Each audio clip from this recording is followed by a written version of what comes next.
आज है 15 अगस्त। चलिए जानते हैं आज की फटाफट 20 खबरों के बारे में। मुख्यमंत्री एकनाथ शिंदे ने संवाददाताओं से कहा, हम अपने शब्दों पर खरे उतरे हैं। हमने वादा किया था कि हम उन महिलाओं लाभार्थियों को 3,000 रुपए हस्तांतरित करेंगे जिनके बैंक खाते की विवरण की जाँच की जाएगी। वहीं मुख्यमंत्री एकनाथ शिंदे ने महिलाओं को सलाह दी है कि उन लोगों से सावधान रहें जो इस योजना की आलोचना कर रहे हैं। कई लग्जरी गाड़ियों का मालिक निकला सफाई कर्मी, फाइल के हेरफेर से जुटे बड़ी रकम। आपको बता दें कि आरटीओ की सत्यापन रिपोर्ट में मामले का खुलासा हुआ है। इसके बाद सफाई कर्मी के बैंक अकाउंट की डिटेल्स खंगाली जा रही है। गोंडा जिले के देवीपट्टन कमिश्नर कार्यालय में तैनात नगर पालिका परिषद का सफाई कर्मी कई लग्जरी वाहनों का मालिक निकला है। इसका खुलासा सहायक संभागीय परिवहन अधिकारी इलाहाबाद हाई कोर्ट की लखनऊ पीठ ने सुल्तानपुर संसदीय क्षेत्र से सपा के जीते सांसद राम भुआल निषाद के चुनाव को चुनौती देने वाली मेनका गांधी की याचिका को बुधवार को खारिज कर दिया है। कोर्ट ने कहा कि याचिका देरी से दाखिल की गई है जो संबंधित कानून प्रावधानों के तहत बाधित है। ऐसे में याचिका खारिज की जाती है। कोर्ट ने बीते 5 अगस्त को याचिका को सुनवाई को ग्रहण करने के लिए बिंदु पर सुनवाई के बाद आदेश सुरक्षित कर दिया था। न्यायमूर्ति रंजन राय की एकल पीठ के समक्ष मेनका गांधी द्वारा दाखिल याचिका पर याची की ओर से सुप्रीम कोर्ट के वरिष्ठ अधिवक्ता सिद्धार्थ लूथर ने दलीलें पेश की थी। सपा नेतृत्व ने सभी जिला व शहर कमेटी को निर्देश दिया है कि भाजपा के लोग सपा को बदनाम करने के लिए अनर्गल आरोप लगा रहे हैं। आरोपों की तत्काल पड़ताल कर सही तथ्यों को सोशल मीडिया व अन्य मीडिया के माध्यम से जनता के सामने लाएंगे। भाजपा विभिन्न घटनाओं को लेकर सपा पर जो आरोप लगा रही है उसके खिलाफ समाजवादी नेता शीघ्र ही भांडाफोड़ अभियान चलाएंगे। सपा सूत्र का कहना है कि अलग अलग जिले में हो रही घटनाओं के असली कारणों को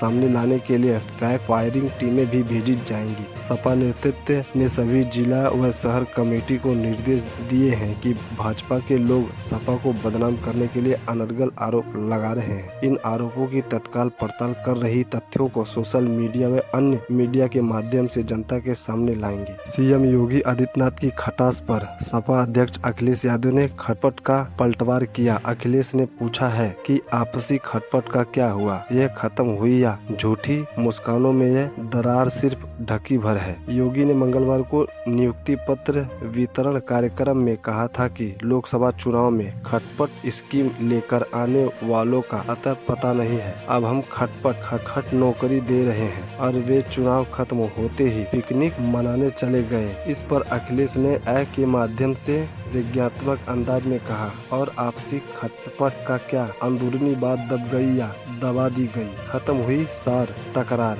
यह झूठी मुस्कानों में ढकी है दरार की कई सवाल। अयोध्या एयरपोर्ट पर यात्रियों की संख्या अचानक कम हो गई, जिसके चलते कई कंपनियों ने अपने रेगुलर फ्लाइट्स या तो बंद कर दिए हैं या फिर उनकी संख्या घटा दी है। हाल ही में एयरपोर्ट से 10 फ्लाइट बंद की गई है। वर्तमान में केवल 7 फ्लाइट्स ही उड़ान भर रही है। रामलला की प्राण प्रतिष्ठा के बाद से महर्षि वाल्मीकि अंतर्राष्ट्रीय एयरपोर्ट पर रोजाना 17 से अधिक फ्लाइट्स का संचालन हो रहा था, जिसमें हाल ही में एयरपोर्ट से 10 फ्लाइट की उड़ान बंद हो चुकी है। वर्तमान में केवल 7 फ्लाइट की उड़ानें चल रही हैं। स्पाइस जेट ने हाल ही में अयोध्या से दरभंगा, कोलकाता, दिल्ली और पटना की फ्लाइट बंद कर दी है। स्पाइस जेट की एक फ्लाइट अहमदाबाद से अयोध्या सीधी उड़ान भर रही है, वहीं बाकी एयरलाइंस के विमान चल रहे हैं। स्वतंत्रता दिवस की पूर्व संध्या पर पूरे लखनऊ शहर को रोशनी से सजा दिया गया। हर सरकारी इमारत तिरंगा की रोशनी में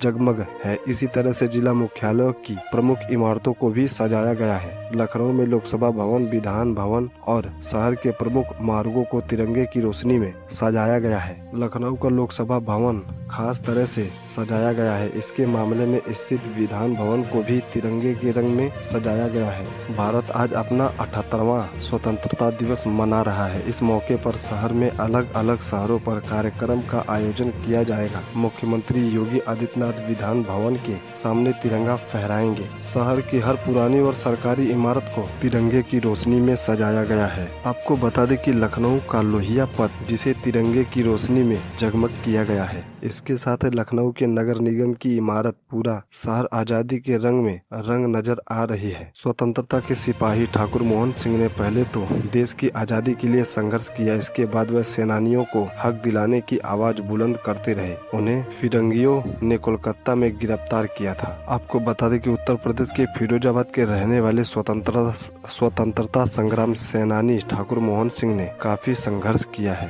वह देश को आजाद करने के लिए ही नहीं बल्कि आजादी मिलन के बाद स्वतंत्रता संग्राम सेनानियों को उनका हक दिलाने के लिए सिस्टम से संघर्ष करने में पीछे नहीं रहे। वही